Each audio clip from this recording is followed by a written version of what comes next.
আচ্ছা, তো আমরা যে টপিকটা পড়বো সেটা হচ্ছে একটু ইম্পর্টেন্ট একটা টপিক, মডিফায়ার। সেটাতে তোমাদের এতদিন ধরে শর্ট সিলেবাসে অর্থাৎ 2025 সাল পর্যন্ত শর্ট সিলেবাসে এটাতে ছিল 7 নাম্বার। কত নাম্বার ছিল? 7 নাম্বার ছিল। টোটাল 14টা গ্যাপ আসতো। 14টা গ্যাপের জন্য 7 নাম্বার দেওয়া হতো। বাট এখন কি হয়ে গেছে? চেঞ্জ হয়ে গেছে। এখন কি আগের মতো আছে? আর নাই। এখন তোমাদের ফুল সিলেবাস, একদম ফুল সিলেবাস। আর প্রশ্ন হচ্ছে যে শর্ট সিলেবাসের ওই সিস্টেমে হবে না, নতুন প্যাটার্ন ফলো করবে। হ্যাঁ, গ্রামাটিক্যাল টপিক অনেক বেড়ে গেছে।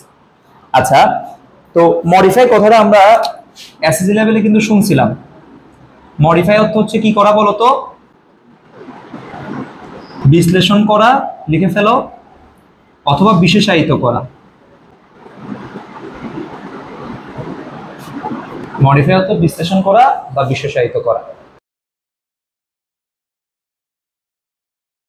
তাহলে মডিফায়ার কি?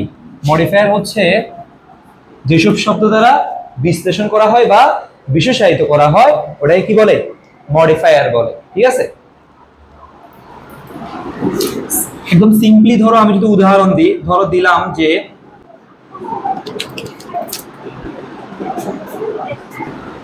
হ্যাঁ আসো,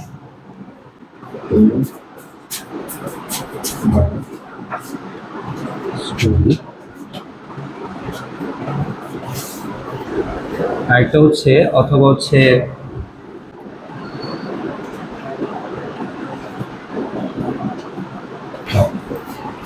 দুইটা জাস্ট আমি নর্মাল লাইন লিখলাম। ঠিক আছে, এখানে কি আছে দেখো, হি টোল্ড দ্য স্টোরি, সেই গল্পটা বলেছিল কামলি, অর্থাৎ খুব শান্তভাবে গল্পটা বলেছিল। আর আরেকটা কি লিখলাম, we saw a red cow, আমরা একটা লাল গরু দেখেছিলাম। এখন দেখো, কাউ এটা কি? এটা নাউন না? গরু এটা নাউন না? এটা কি অ্যাডজেক্টিভ? এটা কি verb, adverb, preposition, conjunction, interjection? কিছুই না। এটা একটা নাউন। তার মানে এটা কি? নাউন, একটা পশুর নাম, তাই না? এটা নাউন। তাহলে এটার আগে আমরা লিখলাম রেড কাউ। রেড অর্থ কি? লাল। আর এই কাউটাকে যদি আমরা প্রশ্ন করি কেমন গরু দেখছি বা কেমন গরু, এটা আসতেছে কি? Red cow. কেমন গরু? লাল গরু। তাহলে নাউন বা প্রোনাউনকে যে শব্দটা বিশ্লেষণ করবে সেটাকে আমরা সাধারণত অ্যাডজেক্টিভ বলি। কি বলি? অ্যাডজেক্টিভ। নাউন বা প্রোনাউনকে বিশ্লেষণ করবে সেটাকে কি বলি? অ্যাডজেক্টিভ বলি আমরা। কিন্তু এখানে আমরা আরেকটা বিষয় মাথায় রাখবো, এটা নাউন বা প্রোনাউনকে কি করেছে? মডিফাই করেছে। কি করেছে? তার মানে এটা একটা মডিফায়ারও বটে। এটা একটা কি? মডিফায়ার। এটা অ্যাডজেক্টিভ ঠিক আছে, আবার এটাকে আমরা চাইলে মডিফায়ারও বলতে পারি, কারণ এটা ওকে মডিফাই করেছে। কি করেছে? মডিফাই। মডিফাই জিনিসটা তো বুঝছো না? বিশেষায়িত করা। মানে বিশেষায়িত করা অনেকভাবে হতে পারে। মানে ধরো হচ্ছে যে তোমাদের মধ্যে কেউ ধরো ডাক্তার হয়ে গেল, হ্যাঁ, ধরো কি নাম দিয়ে, ধরো তিন্নি, ধরো তিন্নি, এরপর হচ্ছে ডাক্তার লাগাইলে। তো ডাক্তারটা কি জন্মের পরে থাকে? জন্মের পরে কি কোনো মা বাবা ডাক্তার নাম রাখে? ডাক্তার তিন্নি বলে? বলে না। তাহলে এটা পরবর্তীতে লাগানো হয়, তাই না? পরবর্তীতে অ্যাড করা হয়। তার মানে এটা বিশেষভাবে তাকে চিহ্নিত করা হয়। এইটাকে বলে বিশেষায়িত করা। কি করা? তো এটা কাউটারে বিশেষায়িত করছে কি দিয়ে? রেড দিয়ে। কেমন কাউ? সাদা, কালো না লাল? লাল গরু। তাহলে এটা অ্যাডজেক্টিভ, বিশেষায়িত করছে, অর্থাৎ মডিফাই করেছে। তাহলে এটা একটা মডিফায়ার। এটা একটা কি? মডিফায়ার। সেম ভাবে এখানেও আমরা দেখতে পাচ্ছি হি টোল্ড দ্য স্টোরি, সে গল্পটা বলেছে কামলি। কামলি মানে হচ্ছে কি? খুব শান্তভাবে বলেছে। হ্যাঁ, একদম মানে ইয়া করে বলেছে, শান্তভাবে বা শান্ত সাউন্ডে বলেছে। আর টোল্ড অর্থ বলা। কিভাবে বলেছে? এটাকে প্রশ্ন করতেছি আমরা, কিভাবে বলেছিল? কামলি বলেছিল। তাহলে আমরা ভার্বকে প্রশ্ন করে এটা পাচ্ছি, তাই না? তাহলে ভার্বকে প্রশ্ন করে যেটা আমরা পাই, ভার্বকে মডিফাই করে যে মডিফায়ারটা আমরা পাই সেটাকে অ্যাডভার্ব বলে। সেটাকে কি বলে? অ্যাডভার্ব, তাই না? ভার্বকে মডিফাই করে শুধুমাত্র কিসে? অ্যাডভার্ব মডিফাই করে, তাই না? তাহলে এটাকে অ্যাডভার্ব যেমন আমরা বলতে পারবো, এটা যেহেতু এই টোল্ড ওয়ার্ডটাকে মডিফাই করেছে, এটাকে আমরা মডিফায়ার বলতে পারবো। কি বলতে পারবো? মডিফায়ার। এতটুকু ক্লিয়ার কিনা? ক্লিয়ার না হলে আমাকে আবার প্রশ্ন করবা, ঠিক আছে? এর মাঝে আমরা মডিফায়ারের প্রকারভেদ কিন্তু এখানে সিস্টেমে আমরা জেনে ফেলছি। কিভাবে জানছি দেখো, এটা হচ্ছে যে এই শব্দটাকে আগে বসে মডিফাই করছে, তাই না? মডিফায়ারটা আগে বসছে না? তাহলে এই শব্দটার আগে বসে মডিফাই করছে না? হ্যাঁ, আর এটাও একটা মডিফায়ার, কিন্তু এটা এই শব্দটাকে মডিফাই করছে পরে বসে, তাই না? এটা আগে বসছে, এই মডিফায়ারটা আগে বসছে, এই মডিফায়ারটা আগে বসছে, এই মডিফায়ারটা পরে বসছে। অর্থাৎ যে শব্দটাকে বিশ্লেষণ করছে ওই শব্দের পরে বসছে, আর এখানে যে শব্দটাকে বিশ্লেষণ করছে সেই শব্দের আগে বসছে, তাই না? এভাবে করে মডিফায়ার হচ্ছে দুই প্রকার। কত প্রকার? দুই প্রকার, মনে রাখবা। মডিফায়ার দুই প্রকার, একটা হচ্ছে প্রি মডিফায়ার আর আরেকটা হচ্ছে পোস্ট মডিফায়ার। ঠিক আছে, চলো।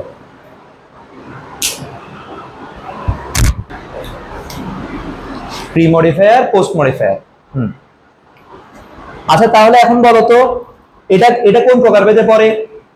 সবাই বলবা কোন প্রকার ভেদে পড়ে? বাকিরা বলতেছো না কেন? কি কোনটা? প্রি মডিফায়ার, আর এটা কি? Post modifier. তাহলে আমরা বুঝছি তো বিষয়টা নাকি? তো মডিফায়ারে কিভাবে কোয়েশ্চেন করা হয় এবং কিভাবে কোয়েশ্চেন আসে সেটা আমরা একটু পরে দেখবো, একটু পরে আমি তোমাদের শীট দিব। অর্থাৎ রাইট ফর্ম অফ ভার্বে বা অন্যান্য ফিল ইন দা গ্যাপে যে কিছু ওয়ার্ড থাকে এরপর একটা গ্যাপ দেয়, এভাবে করে থাকে, সেম ভাবে থাকবে, তবে গ্যাপের পাশে এভাবে ব্র্যাকেট দিয়ে এই গ্যাপটা কিভাবে পূরণ করবা সেই সম্পর্কে একটা ইনস্ট্রাকশন দিবে। এখানে বলবে যে একটা ইন্টেন্সিফায়ার ইউজ করো, একটা অ্যাডজেক্টিভ ইউজ করো, একটা নাউন ইউজ করো, একটা নাউন ফ্রেজ ইউজ করো, একটা ডেমনস্ট্রেটিভ ইউজ করো, একটা ইনফিনিটিভ ফ্রেজ ইউজ করো। বুঝতে পেরেছো বিষয়টা? একটা প্রিপোজিশনাল ফ্রেজ ইউজ করো। এই ধরনের ডিরেকশন গুলো দিবে। তো এখানে যত ধরনের ডিরেকশন দিতে পারে সব আমরা একটা সিস্টেমে জেনে ফেলবো এবং আমরা পার্টস অফ স্পিচ ধরে জানবো এটা।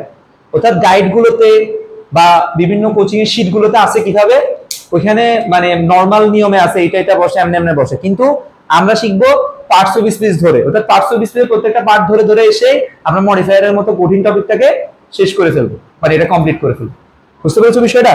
ওকে, তো প্রথমে আমরা জানি, প্রথমে আমরা লেখা শুরু করি যেগুলো বসে। এতটুকু পর্যন্ত ক্লিয়ার নাকি? হ্যাঁ, আচ্ছা।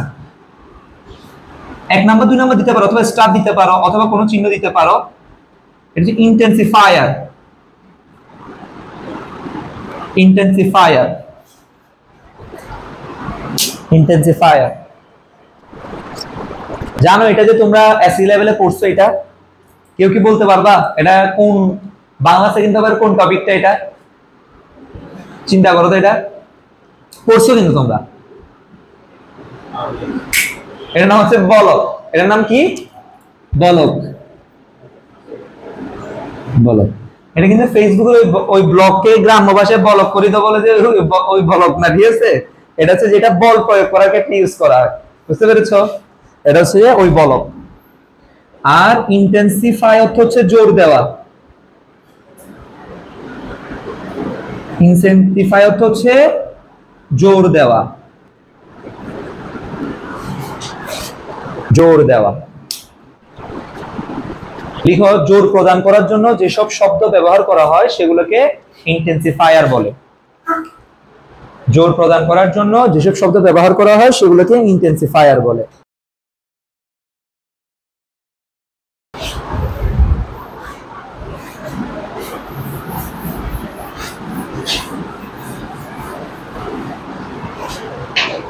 এরকম শব্দ আসলে অনেক আছে, বুঝছো? ইন্টেন্সিফায়ার অনেক আছে, বাট আমরা ওই যে কম কম পড়বো, কম কম পড়ে, কম কম মানে কি, যেগুলো পড়বো ওগুলো এনাফ, এর বাইরে আর লাগবে না। এইচএসসি লেভেলেও লাগবে না, এর পরবর্তী লেভেলেও লাগবে না, যতটুকু লাগবে আমি অতটুকু পড়াবো, ঠিক আছে? তো এখানে আসলে 3টা ওয়ার্ড দিয়ে তোমার হয়ে যাবে। ইন্টেন্সিফায়ারে বললে তুমি এই 3টা ওয়ার্ডের মধ্যে যে কোনো একটা ওয়ার্ড ইউজ করতে পারবা, ঠিক আছে? ওই 3টা ওয়ার্ড শিখলে এনাফ। একটা হচ্ছে ভেরি, আরেকটা হচ্ছে ট্রু, আরেকটা হচ্ছে যে মাছ। কখনো কখনো সো ইউজ করা যায়, বাট সোটা দরকার হবে না। আসো,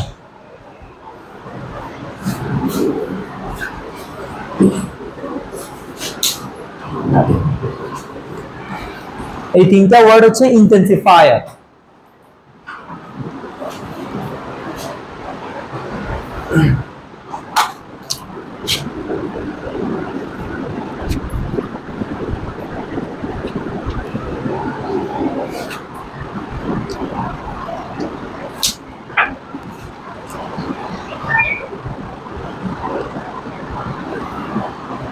তাহলে দেখো আমরা এখানে কি ইউজ করি, ইট ইজ ড্যাশ ইম্পর্টেন্ট।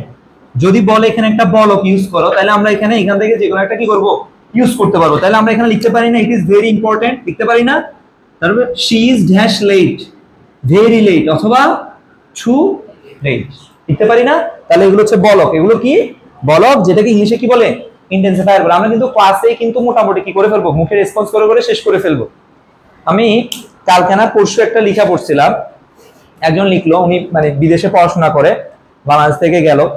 তো উনি দেখলো যে বিদেশি স্টুডেন্টরা বাসায় অতটা পড়াশোনা করে না তারা, এবং ওদের এইচডব্লিউ দিলে, হোমওয়ার্ক দিলে খুব কম দেওয়া হয় তাদের, বুঝতে পেরেছো? তো বাংলাদেশের সাথে এটা পুরোপুরি বিপরীত চিত্র, তাই না? বাংলাদেশে দেখা যায় কি, বাংলাদেশে বলা হয় যে নাওয়া খাওয়া ছাড়া, ঘুম ছাড়া খালি পড়ো আর পড়ো, ঠিক আছে? তোমার জীবনে খালি মানে পড়া ছাড়া আর কোনো কাজ নাই, বিনোদন দরকার হলে অফ রাখো, খালি পড়ো আর পড়ো, তাই না? এরকম বলা হয় না? কিন্তু আসলে বিদেশে এরকম না। ওরা বলে যে মানে উনার ওই পোস্ট অনুসারে বলে যে, উনি যখন জিজ্ঞেস করি তোমরা পড়ো না কেন, বা মানে এই সিস্টেম কেন, ওরা বলে যে আমরা স্কুলে বা কলেজে বা ভার্সিটিতে কেন যাই, আমরা যাই তো পড়ার জন্য, আবার বাসায় কেন করি, তাহলে স্কুলে কলেজে আর কেন যাই? বুঝতে পারো না? মানে হচ্ছে যে তারা পড়াটা ওই স্কুল কলেজ বা যেখানে যাচ্ছে ওইখানে কমপ্লিট করে ফেলতেছে, আর এইচডব্লিউ দিলেও খুব অল্প পরিমাণ দেওয়া হয়, এই হচ্ছে বিষয়। তো আমরা এখানে মোটামুটি কিছুটা মডার্নিজম একটু প্র্যাকটিস করব। সেটা হচ্ছে কি, আমরা এখান থেকে মোটামুটি ভালো করে বুঝে জাস্ট বাসায় এক্সারসাইজ করব বা এইচডব্লিউ করব, বোঝাটা এখান থেকে বুঝে ফেলবো। ওই জন্য আমার সাথে সাথে একটু রেসপন্স করা লাগবে, মুখে মুখে বলবা। আচ্ছা, তো ইন্টেন্সিফায়ার গেল। এরপরে যে টপিকটা নিয়ে আমরা জানবো সেটা হচ্ছে অ্যাপোজিটিভ। অ্যাপোজিটিভ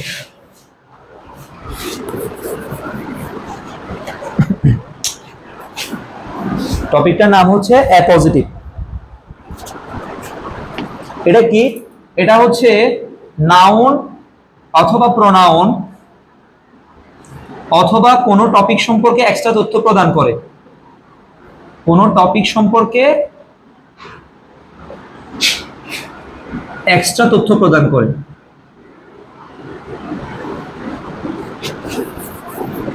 লিখে ফেলো দ্রুত। নাউন প্রোনাউন অথবা কোনো টপিক সম্পর্কে এক্সট্রা তথ্য প্রদান করে, এই অ্যাপোজিটিভ যেটা বললাম ওইটা, ওই টপিকটা।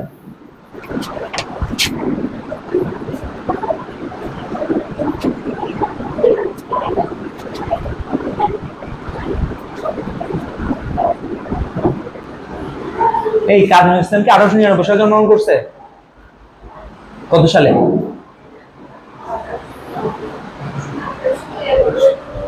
কেউ জানো না? সব ভুলে গেছো? 1899, ঠিক আছে। ও যাক, তাহলে তো ঠিক আছে। তো এই ধরনের এইভাবে আসে, বুঝছো? দেখিও কিন্তু, হ্যাঁ, উল্টাপাল্টা করিও না।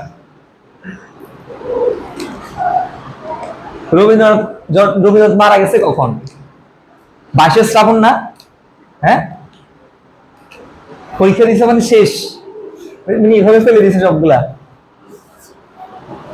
আচ্ছা, কে নাই মানে কি সংক্ষেপে লিখলাম আর কি, কাজী নজরুল ইসলাম। আমরা একটু মানে সংক্ষেপে লিখলাম, যদি এভাবে লেখা হয় না, এভাবে দুইটা কমা দিবে, কমা দিয়ে বলবে একটা অ্যাপোজিটিভ ইউজ করো, ওয়াজ বর্ন এত সালে, অথবা এখানে ইচ্ছা মতো কিছু লিখতে পারে। তাহলে আমরা কাজী নজরুল ইসলাম সম্পর্কে এখানে কি দিব, এক্সট্রা তথ্য দিব। কত ধরনের তথ্য দিতে পারি? ধরো আমরা বলতে পারি a famous poet, a famous poet, অথবা রেবেল পয়েট। রেবেল অর্থ কি বলতো? বিদ্রোহী। রেবেল অর্থ কি? বিদ্রোহী। Rebel poet. অথবা আমরা বলতে পারি our national poet, our national poet, তাই না? তার মানে এগুলো হচ্ছে, এগুলোকে বলা হয় অ্যাপোজিটিভ বলা হয়।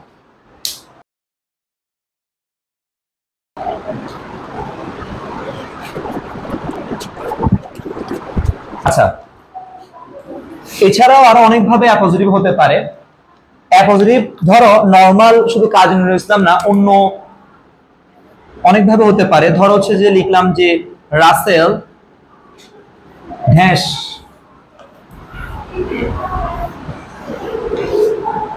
তারপর এখানে আবার একটা ইয়া দিলাম, হ্যাঁ। তাহলে আমরা লিখলাম, ধরো আমি লিখলাম the son of Rahman, Rahman সাহেবের ছেলে রাসেল, এরপর রাসেল সম্পর্কে, এটা হচ্ছে রাসেল সম্পর্কে একটা তথ্য দিলাম আমরা। এরপরে ধরো ওরা ইচ্ছা মতো এখানে কিছু লিখতে পারে,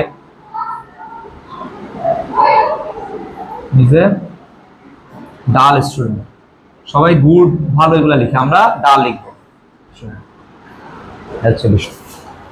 তাহলে এইগুলোকে বলা হয় অ্যাপোজিটিভ বলা হয়। কি বলা হয়? অ্যাপোজিটিভ।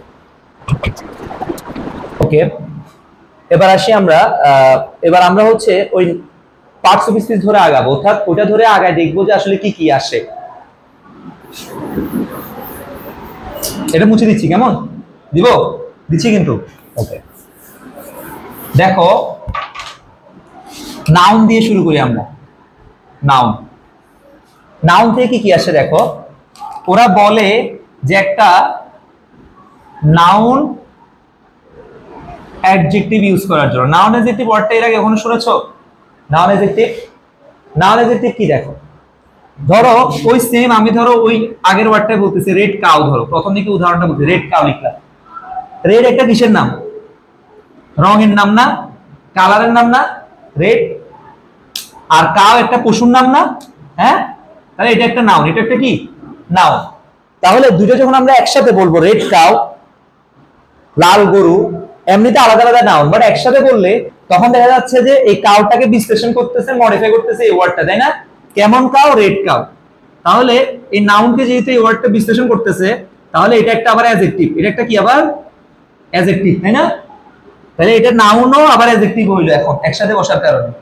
তাহলে এই ওয়ার্ডটাকে আমরা বলতে পারি যে এটা একটা হচ্ছে যে নাউন অ্যাডজেক্টিভ। এটা কি নাউন? তাহলে নাউন অ্যাডজেক্টিভ হচ্ছে যে এই ধরনের ওয়ার্ড যেটা নাউন হয়েও আরেকটা নাউনকে বিশ্লেষণ করে বা মডিফাই করে। বুঝতে পেরেছো? যেমন আমি আরো কয়েকটা দিচ্ছি উদাহরণ। ধরো লিখলাম যে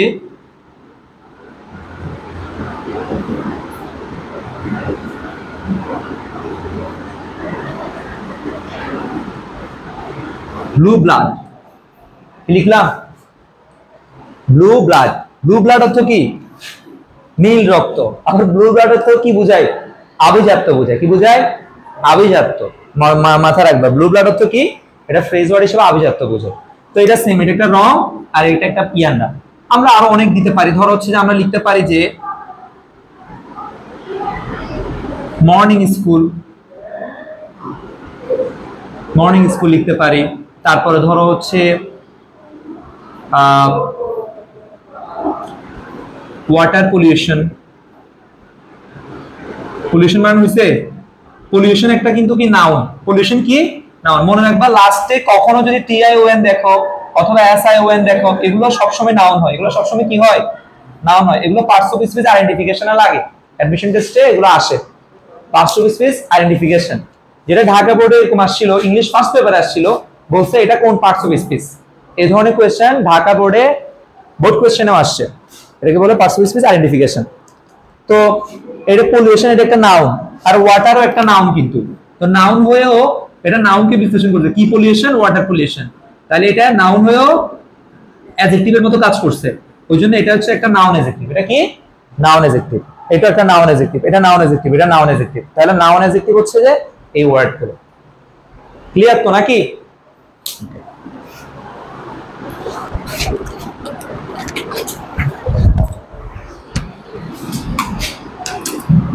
আরেকটা ওয়ার্ড হচ্ছে, আরেকটা টার্ম আমরা দেখবো, সেটা হচ্ছে noun phrase. Noun phrase,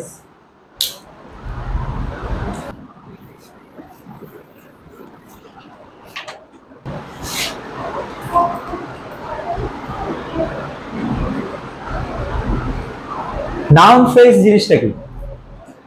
noun phrase হচ্ছে যখন দুটো নাউন অথবা নাউন যেখানে বসার কথা ওইখানে একাধিক ওয়ার্ড বসবে, ওটাকে নাউন ফ্রেজ বলে। ব্যাপারটা কি দেখো, একটা সেন্টেন্সের গঠন হচ্ছে সাবজেক্ট প্লাস ভার্ব। অবজেক্ট থাকতে পারে, নাও থাকতে পারে, অ্যাডজেক্টিভ আরো যা আছে এগুলো থাকতে পারে, নাও থাকতে পারে, কিন্তু মেইন স্ট্রাকচার হচ্ছে সাবজেক্ট প্লাস ভার্ব। এই দুটো থাকা লাগবেই লাগবে। কখনো শুধু ভার্ব দেখা গেলে সাবজেক্ট যদি দেখা না যায়, তাহলে ওইটা যদি সেন্টেন্স হয় মনে করতে হবে যে ওখানে সাবজেক্ট উজ্জ্ব আছে। ধরো গো আছে, কি আছে এখানে, কিন্তু একটা মনে মনে ইউ থাকে, কি থাকে? ইম্পারেটিভ সেন্টেন্সে আমরা সাধারণত সাবজেক্ট দেখি না। আমরা ইম্পারেটিভ সেন্টেন্সে সরাসরি আদেশ উপদেশ অনুরোধের মধ্যে কি দেখি? ওপেন দ্য ডোর বা ওপেন ইউর মানি ব্যাগ, তোমার মানি ব্যাগ খোলো। তাহলে দেখো এখানে ডিরেক্ট ভার্ব দিছে, কি খুলবে? মানি ব্যাগ খুলবে। তাহলে ভার্বও আসছে, অবজেক্টও আসছে, কিন্তু সাবজেক্ট এবং ভার্ব ছাড়া কি কখনো সেন্টেন্স হয় না। তাহলে এখানে আসলে একটা সাবজেক্ট আছে, এখানে মনে মনে ইউ আছে, ইউ ওপেন ইউর কি মানি ব্যাগ, তুমি তোমার মানি ব্যাগ খোলো। বুঝতে পেরেছো? তাহলে ইউটা সাধারণত এখানে লেখা হয় না, সাবজেক্ট ছাড়া কিন্তু সেন্টেন্স হবে না। এটা সেন্টেন্স হইছে কেন? কারণ এখানে সাবজেক্ট আছে, এখানে উজ্জ আছে, এটা দেখা যাচ্ছে। বুঝতে পেরেছো? তো সাবজেক্ট ভার্ব এটা লাগবে।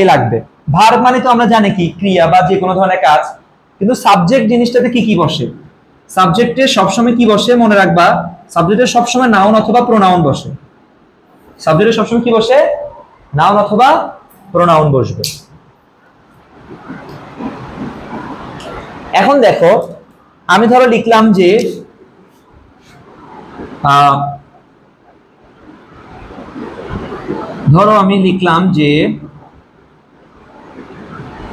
কালার দিয়ে লিখি, ধরো red,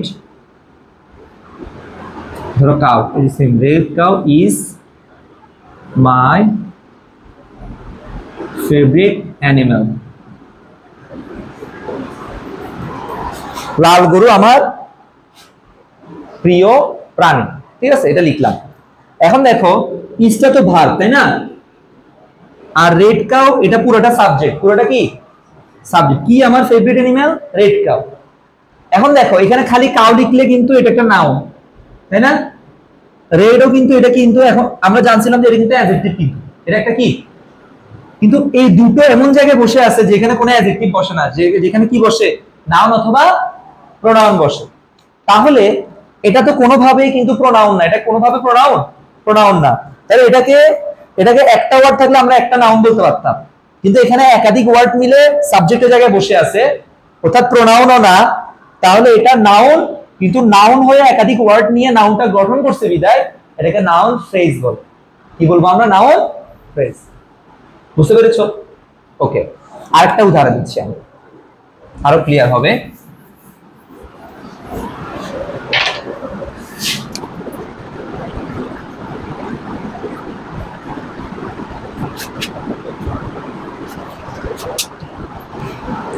The life of a farmer is so hard.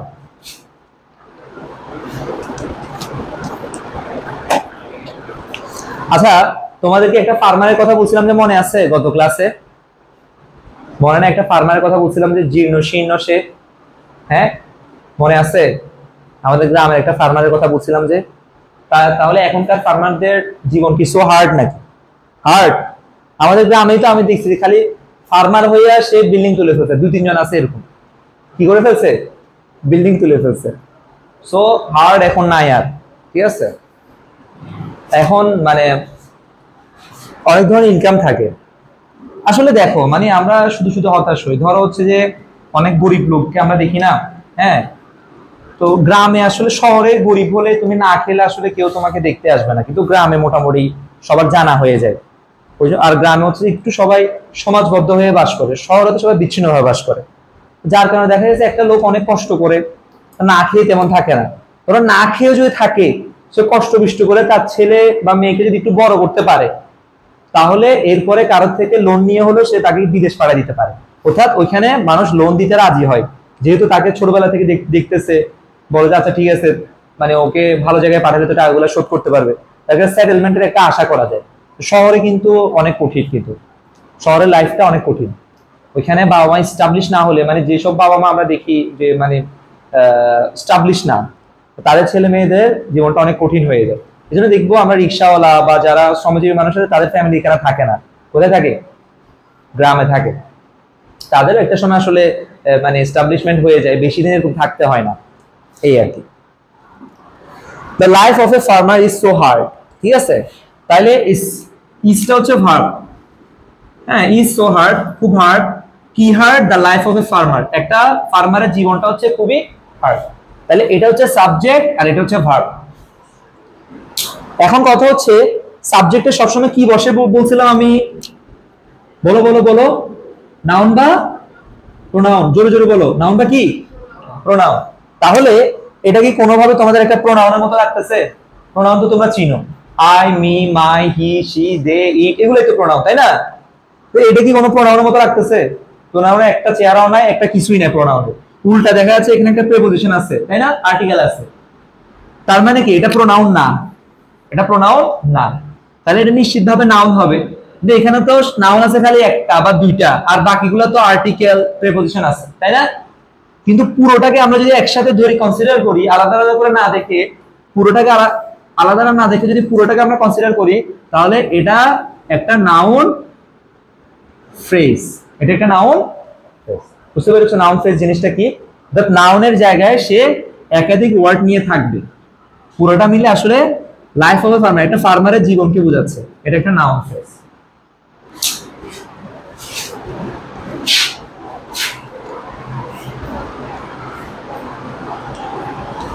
তাহলে clear, noun adjective, noun phrase. হ্যাঁ, আমরা পারবো তো নাকি? ওকে, কারো কোনো প্রশ্ন থাকলে করবা, ইচ্ছা মতো প্রশ্ন করবা। হ্যাঁ, এর এসএসসি লেভেল না, কিন্তু এখানে তোমরা ইচ্ছা মতো প্রশ্ন করতে পারবা। যেমন গত ক্লাসে আমাকে একজন প্রশ্ন করছে যে আপনি কেন এই রুমের লাইট ফ্যান চালায় রাখেন? মানে অ্যাকচুয়াল না যদিও, বাট প্রশ্ন করছে, আমার ভালো লাগছে। আমি তাকে উত্তর না দিয়ে প্রথমে কতক্ষণ থ্যাংক ইউ দিছি, থ্যাংক ইউ প্রশ্ন করার জন্য। এই প্রশ্ন আমাকে কেউ করে নাই, ঠিক আছে? এই হচ্ছে বিষয়। পরে উত্তর দিছি। এরপরে হচ্ছে যে এবার আমরা জানবো যে প্রোনাউন থেকে আসলে কি কি আসে। মডিফায়ারে সবচেয়ে বেশি আসে আসলে প্রোনাউন থেকে। কোথেকে আসে আমরা জানি না, গাইডগুলো কিভাবে আছে, এটা আসে, এটা আসে, এটা আসে, এইভাবে আছে। কিন্তু ওগুলাতে নাউন প্রোনাউনের প্রকারভেদ এভাবে করে যদি লিখতো, সাজাই, তাহলে স্টুডেন্টদের জন্য অনেক সোজা, মানে ইয়া হয়ে যেত, ইজি হয়ে যেত। আচ্ছা, তাহলে আমরা ওইভাবে করেই জানি যে প্রোনাউনের প্রকারভেদ ধরেই যাই। আর সবগুলো প্রকারভেদ আসে না, দু একটা মিস দেয়, মানে দু একটা থেকে আসে না, আর বাকি ম্যাক্সিমাম থেকে আসে। তো দু একটা আমরা রাখতাম কেন? ওগুলা থেকে যদি ভুলে চুলে চলে আসে, তাই না? তোমাদের তো আরো আস্তে আস্তে কঠিন করবে কোয়েশ্চেন। আচ্ছা, আমাকে বলো তো তার আগে এটা কত প্রকার? মুসাইবে বলো কত প্রকার? কত প্রকার বলো বলো, আন্তাজ একটা বলো। যদু মধু রামশ্যাম একটা হয়ে যাবে, বলো। এই মন কত প্রকার? ভুলে গেছো? তোমার খাতায় কিন্তু নোট আছে। হ্যাঁ, এই তুমি বলো কত প্রকার?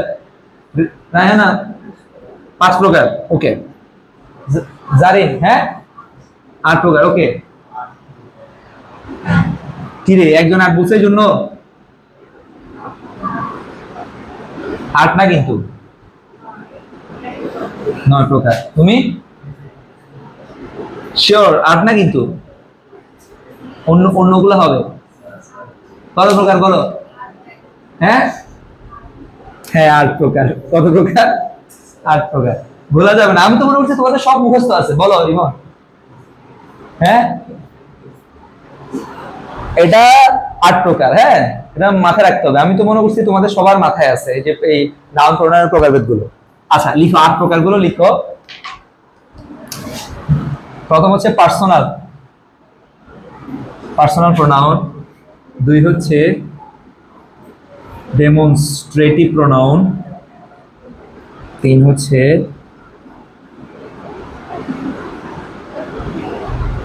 Interrogative pronoun. 4 হচ্ছে রিলেটিভ প্রোনাউন। 5 রিফ্লেক্সিভ। 6 রিসিপ্রোকাল। 7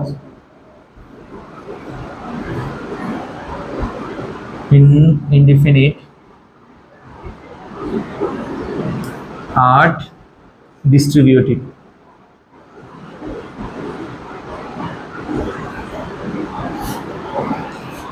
আচ্ছা, পার্সোনাল প্রোনাউন কি?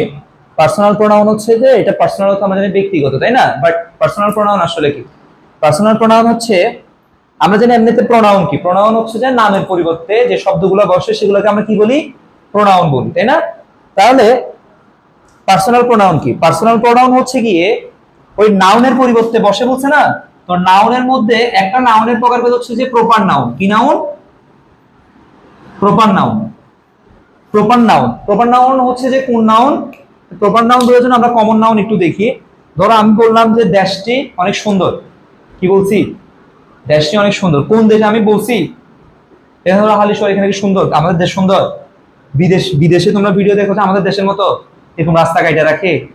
আগ্রাবাদ মোড় দিয়ে আসো, দেখবা কি অবস্থা, কি বাজে অবস্থা। তাহলে আমি কোন দেশ কিন্তু বলি নাই, বলছি? বলি নাই। তোমরা যে কোনো দেশ বুঝতে পারো। এরকম ঘটনা আছে, যেমন এরকম আমি অনেক আগে একবার একটা ফেসবুক পোস্ট করছিলাম, যেখানে লেখা আছে যে যে একজন বলল, ধরেন একজন বলল মানে একটা গালি দিছে আর কি, এই মন্ত্রী হচ্ছে যে একটা এরকম কিছু একটা গালি দিছে, ঠিক আছে? তো এখন তার নামে মামলা হলো, তাকে গ্রেফতার করা হলো। গ্রেফতার করে এরপরে সেকেন্ড কাজ কি? বিচারের জন্য জেলে করা হয়, কোর্টে তোলা হয়। কোর্টে তোলার পরে সে বলল যে আমি বললাম এই মন্ত্রীটা হচ্ছে এরকম, কিন্তু আমি তো কোন দেশের মন্ত্রী বলি নাই। ঠিক আছে, যে কোনো দেশের মন্ত্রী হইতে পারে। বুঝো না বিষয়টা? এরকম আর কি।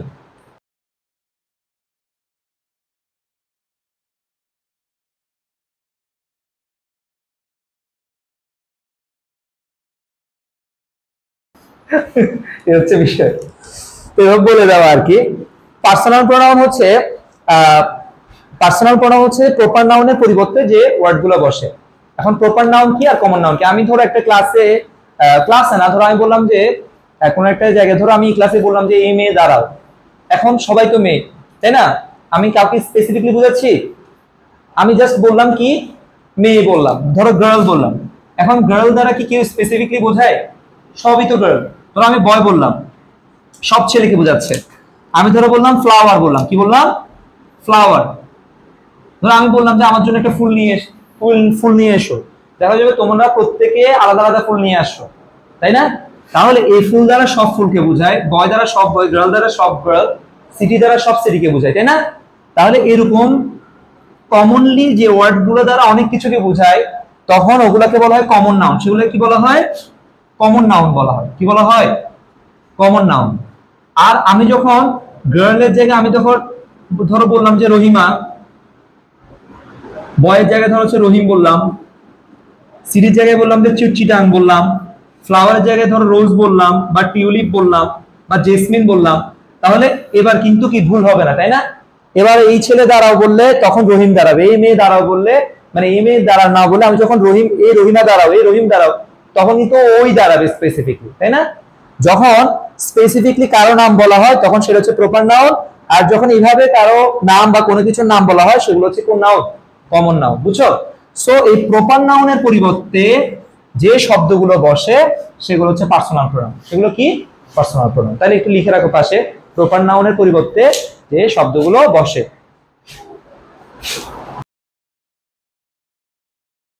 আর প্রপার নাউনের আমরা একটা চার্ট লিখবো, ওই চার্টটা আমি তোমাদের গ্রুপে দিব, গ্রুপ থেকে তোমরা ওই চার্টটা এঁকে নিবা, ঠিক আছে? ওই চার্টটা কি এরকম থাকবে একটু করে আমি দেখা দিচ্ছি। চার্টটা এরকম থাকবে, অর্থাৎ পার্সোনাল প্রোনাউনের মধ্যে যে পার্সোনাল প্রোনাউন গুলো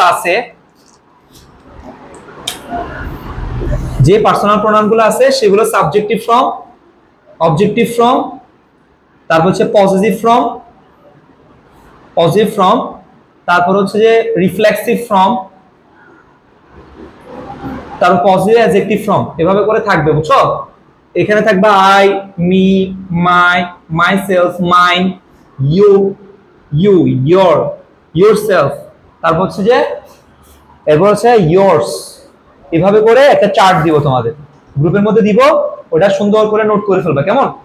আমরা ক্লাসে যা যা পড়বো ওগুলো যদি সুন্দর করে নোট করে ফেলো, তাহলে এটা তোমার পরবর্তীতে টিচার হিসেবে কাজ করবে, ওই খাতাটাই। বুঝতে পেরেছো? ওকে। আর আরেকটা বিষয়, ফার্স্ট ইয়ারে আসলে যতটুকু ডিটেলস নিয়ে পড়া যায়, সেকেন্ড ইয়ারে ওরকম ডিটেলস নিয়ে পড়া হয় না। ফার্স্ট ইয়ারে আমাদের যে সময়, যে ফ্রেশনেসটা থাকে মাথায়, হ্যাঁ, ওটা আসলে সেকেন্ড ইয়ারে থাকে না। সেকেন্ড ইয়ারে তোমার দেখা যাবে এমনিতে সময় কম, তার উপরে প্রি টেস্ট, এছাড়াও যদি আরো কোনো পরীক্ষা নিয়ে থাকে, মানে এই দুটা তো একদম বাধ্যতামূলক, এই দুটা আছে পরীক্ষা। এছাড়া যদি অর্ধবার্ষিকী তাহলে কতগুলো পরীক্ষা হচ্ছে দেখো। এই পরীক্ষাগুলোতে তোমার 1 মাস করে এমনিতেই চলে যাবে। যদিও কোনো কোনো কলেজে 1 মাস থেকে বেশি পরীক্ষা নিয়ে কি করে টাইম নিয়ে নেয়। যেমন এবারও ফার্স্ট ইয়ার ফাইনাল একাধিক কলেজ হচ্ছে যে 1 থেকে 1.5 মাস সময় নিচ্ছে। বুঝতে পেরেছো? তাহলে এইভাবে করে দেখা যাবে সেকেন্ড ইয়ারে তুমি আর টাইম তেমন পাবা না। আর সেকেন্ড ইয়ারে ফার্স্ট ইয়ারে কিছু গ্যাপ থাকলে সেটা টানা লাগবে অথবা রিভাইজ দেওয়া লাগবে সায়েন্সের সাবজেক্টগুলো। সব কিছু মিলিয়ে দেখা যাবে কি তোমার হাতে তেমন টাইম নাই আর সেকেন্ড ইয়ারে ডিটেইলস পড়া যায় না।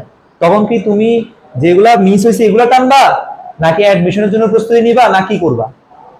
বুঝছো বিষয়টা? তখন তোমার আশা থাকবে যে কোনো মতে এই প্লাসটা কনফার্ম করা। আর এই প্লাসে যাদের অবস্থা থাকবে না তারা চিন্তা করবে যে আমার কোনো মতে কি এটা কনফার্ম করা। অথচ সে যদি ফার্স্ট ইয়ার থেকে যদি হইতো, সচেতন হইতো, তার জন্য এগুলো কিছুই ছিল না, তাই না? তোমাকে তো বলেছি আমি যে যারা ভার্সিটি অ্যাডমিশনে বলো বা বোর্ডে র্যাঙ্কে আসে তাদের এক্সট্রা কোনো বৈশিষ্ট্য নাই। তারা না খাওয়া ছাইরা পড়ে না, তারা সবাই হচ্ছে কি পড়া জাস্ট জমায় রাখে না, পড়া শেষ করে ফেলে। বুঝতে পেরেছো?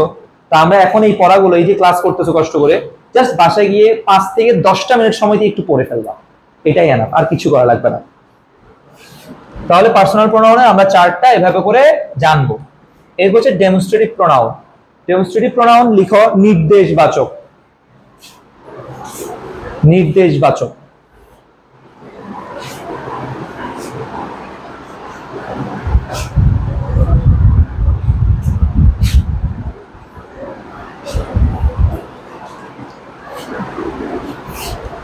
নির্দেশবাচক মানে কি দেখো,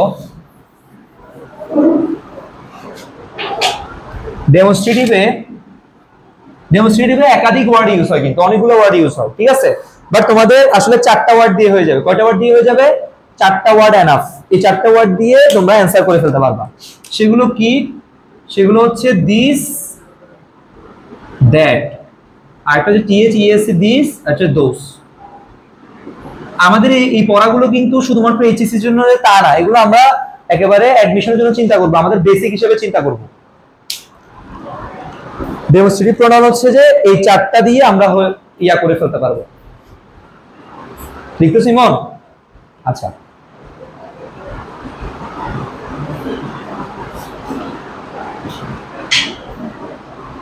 আচ্ছা এগুলো তো আমরা জানি তাই না? এগুলো অর্থ জানি না? দিস অর্থ এটা, দ্যাট অর্থ কি এটা বা ওটা, হ্যাঁ? আর দিস অর্থ এগুলো, আর এটা হচ্ছে কি ওগুলো। এগুলোর মধ্যে পার্থক্য কিন্তু আমরা জানি তাই না? কি পার্থক্য তারপরে বলে দিচ্ছি। এই দিস হচ্ছে যে দিস এবং দ্যাট হচ্ছে সিঙ্গুলার, এগুলো একটা বা এককের ক্ষেত্রে বোঝায়। আর এগুলো হচ্ছে কি প্লুরাল। আর এই দুইটা আবার বোঝায় হচ্ছে কাছে থাকা বা সামনে থাকা বস্তুকে বা ব্যক্তিকে ইন্ডিকেট করতে। দিস দিস বয়স, তাই না? অথবা দিস বয়, তাইলে কাছে থাকা বা চোখের সামনে আছে ওদেরকে ইন্ডিকেট করার জন্য এই দুইটা ইউজ করা হয়। এটা সিঙ্গুলারের ক্ষেত্রে, এটা প্লুরালের ক্ষেত্রে। আর এটা ইউজ করা হয় যখন তোমার চোখের সামনে নাই। এটা যখন তোমার চোখের সামনে নাই, ধরো আমি এই বইটাকে ইন্ডিকেট করতেছি, এই বইটা বললাম যে দিস বুক, এই বইটা আমার সামনে নাই, আমি বলবো যে ব্রিং মি দ্যাট বুক, ওই বইটা নিয়ে আসো। তখন কি আমি ওই রুম থেকে দেওয়ালের বাইরে বলতে পারবো ওই দিস বুক বলবো দ্যাট বুক, ওই বইটা নিয়ে আসো। বুঝতে পেরেছো বিষয়টা? ওকে, এটা হচ্ছে ডেমনস্ট্রেটিভ। ডেমনস্ট্রেটিভ বললে আমরা এটা বসে দিব, এটা আসে, প্রচুর আসে এটা। এবার আসি ইন্টারোগেটিভ প্রোনাউন। ইন্টারোগেটিভ অর্থ কি বলতো? এটা সাধারণত আমরা তো এসই লেভেলে পড়ছি তাই না? প্রশ্নবাচক না? প্রশ্নসূচক, প্রশ্নবাচক, জিজ্ঞাসাবাচক বলে অনেকে। তো ইমন মাইন্ড করছো? উদাহরণ দিছি যে একটু আগে। ও ঠিক আছে, গুড।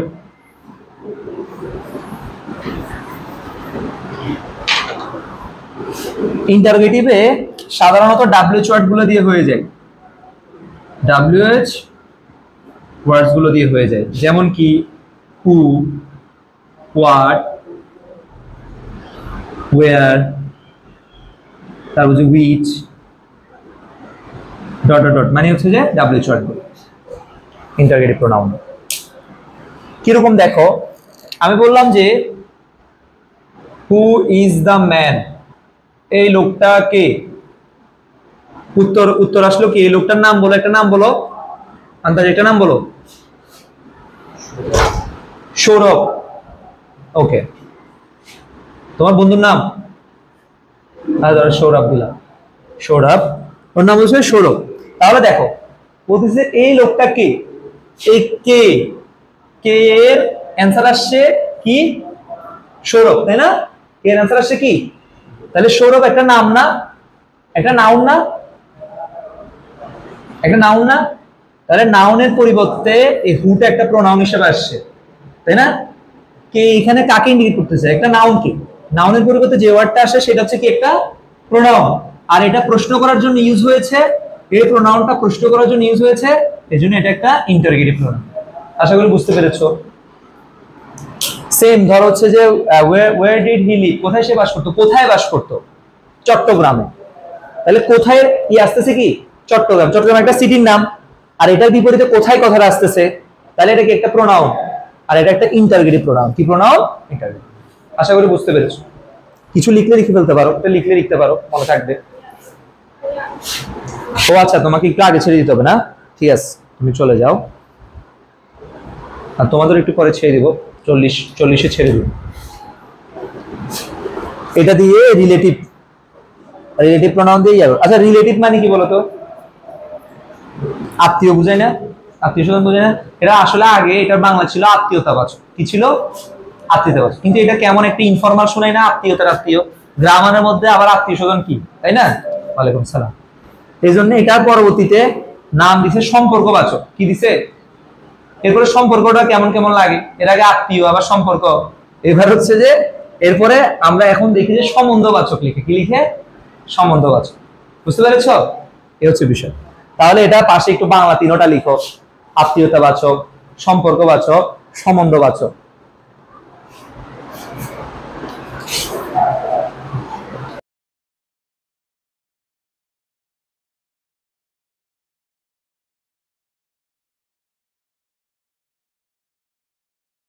চিন্তা করবা যে মার্কেটে গিয়ে দেখবে যে কি রে, এই জামাটা ঝুলে রাখছে, এটা কে কিনবে? কি বাঘের মতো ডোরা কাটা দাগ, এই শার্ট নিবে কি, এই জামা নিবে কি? তারপরে দেখবা তোমার পাশের বাসার একজনে পরে এটা পরের দিন বেরিয়েছে বা কোন একদিন বেরিয়েছে। তাহলে এক একজনের রুচি একরকম। আবার ধরো অনেক স্ট্যান্ডার্ড একটা শার্ট, এটা কি ধরো হচ্ছে যে ইয়াদের পছন্দ হবে, মানে কিছু আছে না, মানে চক্কর বকর লাল প্যান্ট পরে, তারপর হচ্ছে চক্কর বকর শার্ট পরে, ওদের কি প্লেন ধরনের শার্ট পছন্দ হবে? হবে? ধরো এরকম এরকম, এখানে এক কালার এখানে এক কালার এরকম ধরো শার্ট পরছে, আর একটা লাল প্যান্ট পরছে, তারপর সবুজ জুতা শু পরছে, ওর কি ওই ধরনের শার্ট পছন্দ হবে? হবে না। তাহলে মানে এটা আসলে আমি বুঝাচ্ছি কি, এমনি ফানি ভাবে বলতেছে, বাট এটা আসলে মানুষের যে রুচির যে অনেক ধরনের পার্থক্য থাকবে। যেমন এটা আমার ভালো লাগতেছে, ওদের ভালো লাগতেছে না, আবার ওদের যেটা ভালো লাগবে ওটা আমার ভালো নাও লাগতে পারে, আবার দেখা যাবে আরেকটা দুইজনে ভালো লাগিয়েছে। এই হচ্ছে বিষয়। তো আসি আমরা, কিন্তু পড়াশোনা কারোই ভালো লাগে না, এই দিক দিয়ে মিল আছে সবাই, ঠিক আছে, কিন্তু পড়তেই হবে, কিছু করার নাই। পড়াশোনা একমাত্র মাধ্যম, একমাত্র সিঁড়ি, যেটা দিয়ে তুমি শর্টকাট, পাওয়ার, মানি, তারপর হচ্ছে যে ফেম, তিনটা একসাথে কি করতে পারবা? গেইন করতে পারবা। অন্যগুলোর জন্য তোমার রাজনীতি করা লাগবে, জীবনে রিস্ক নেওয়া লাগবে, এটা করা লাগবে, ওটা করা লাগবে, বহুত কাহিনী করা লাগবে। কিন্তু পড়াশোনা একটা সহজ মাধ্যম, তুমি খুব ইজিলি কি করতে পারবা? মানি, পাওয়ার এবং ফেম গেইন করতে পারবে। এবার আসি আমরা রিলেটিভ প্রোনাউন। রিলেটিভ আত্মীয়তাবাচক বা যে সম্পর্কবাচক অথবা সম্বন্ধবাচক, হ্যাঁ, তিনটা লিখে রাখো। সেম এখান থেকে উদাহরণটা যদি আমরা এখান থেকে দিই, ব্যাপারটা কিরকম আসবে দেখো। আমি বললাম যে আই ডোন্ট নো, আমি জানি না, হু ইজ দ্য ম্যান, এই লোকটা কে, আমি জানি না। আমি এই ধরনের একটা লাইন লিখলাম। একটা জিনিস দেখো, হু ইজ দ্য ম্যান না লিখে আমি এখন লিখবো কি, হু দ্য ম্যান ইজ। এখানে কিন্তু হু এর পরে ডাইরেক্ট কি ছিল? অক্সিলারি ভার্ব ছিল। এখানে আমি হু এর পরে অক্সিলারি ভার্ব না দিয়ে সাবজেক্ট এনে তারপর অক্সিলারি ভার্ব দিচ্ছি, তাই না? হু এর পরে বা ডাব্লিউএইচ এর পরে যদি অক্সিলারি ভার্ব হয় তখন সেটা ইন্টারোগেটিভের প্যাটার্ন। কিন্তু কখনো ডাব্লিউএইচ এর পরে যদি অক্সিলারি ভার্ব সরাসরি না আনো, সাবজেক্ট আনো, তাহলে ইন্টারোগেটিভ হবে না, এটা ফুল স্টপ হয়ে যাবে। বুঝতে পেরেছো? এখন আমি প্রশ্ন সরাসরি না করে এখন ঘুরে প্রশ্ন করছি। এটা অ্যাডমিশন টেস্টে তোমরা পাবা, এই টপিকটাকে বলা হয় এমবেডেড কোয়েশ্চেন। কি বলা হয়? এমবেডেড কোয়েশ্চেন মানে ঘুরায় প্রশ্ন করা। একটা হচ্ছে ধরো তুমি হুট করে কাউকে বললা যে আপনার নাম কি, তখন সে বলবে যে আপনি পুলিশ নাকি, এভাবে জিজ্ঞেস করতেছেন কেন, তাই না? বলতে পারে এভাবে যখন জিজ্ঞেস করবে। আর তুমি বলবো যে এক্সকিউজ মি, হ্যাঁ বা এক্সকিউজ মি, আমি আসলে জানি না আপনার নামটা জানি কি, তখন বলবে পুরো নাম বলবে একদম সুন্দর করে। তো দেখো এটা হচ্ছে ঘুরায় প্রশ্ন করা, আই ডোন্ট নো আমি জানি না, হু ইজ দ্য ম্যান, এই লোকটা কে। তো এখন দেখো এখন কিন্তু এই হুটা, ধরো এই লোকটা কে, এই লোকটা সেম ভাবে সৌরভ, এই লোকটার নাম সৌরভ, কিন্তু এটা এই সৌরভ নামটা এটা নাউন হলো, এটার পরিবর্তে কি ব্যবহার হচ্ছিল, হু ব্যবহার হচ্ছিল, তাই না? কে, এই লোকটা সৌরভ। এখন দেখো এটা কিন্তু সেম নাউনের পরিবর্তে ব্যবহার হয়েছে, এই জন্য এটা প্রোনাউন ঠিক আছে, কিন্তু এখন আর প্রশ্ন করার জন্য ইউজ হয় না, বুঝছে? হয় না। এখন এটা কি কাজ করছে দেখো, এখন এখানে সাবজেক্ট প্লাস ভার্ব, এখানে subject plus verb, subject plus verb, অর্থাৎ দুটো ক্লজ কে বা দুটো সেন্টেন্স কে এটা কি করলো, যুক্ত করলো, কি করলো, রিলেট করলো।